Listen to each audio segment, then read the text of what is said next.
যখন তোমার কোনো বন্ধু তার কোনো গোপন কথা তোমার কাছে শেয়ার করে, তখন একটি কথা মনে রাখবা, সে তোমার কাছে তার একটা আনামত সম্পদ রেখেছে।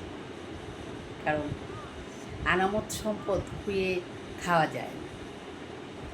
যদি সেটা নিজে ভেঙে খাওয়া যায়, তাকে বিশ্বাসঘাতক বলে।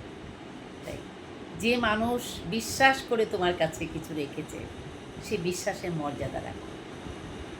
কখনো সেটাকে নষ্ট করো না।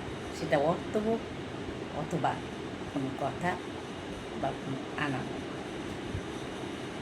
সেটাকে গর্জিত করে রেখো, কখনো নষ্ট করো না।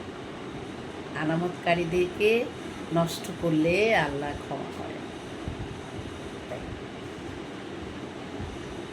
কোনো বন্ধু যদি তোমাকে কোনো কথা বিশ্বাস করে বলে, সেই কথাটা কখনো কারো কাছে বিক্রি করো না।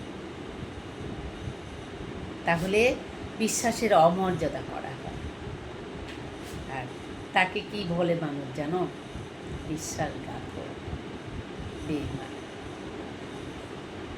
সেটা ছোটো কিছু হোক, বড় কিছু।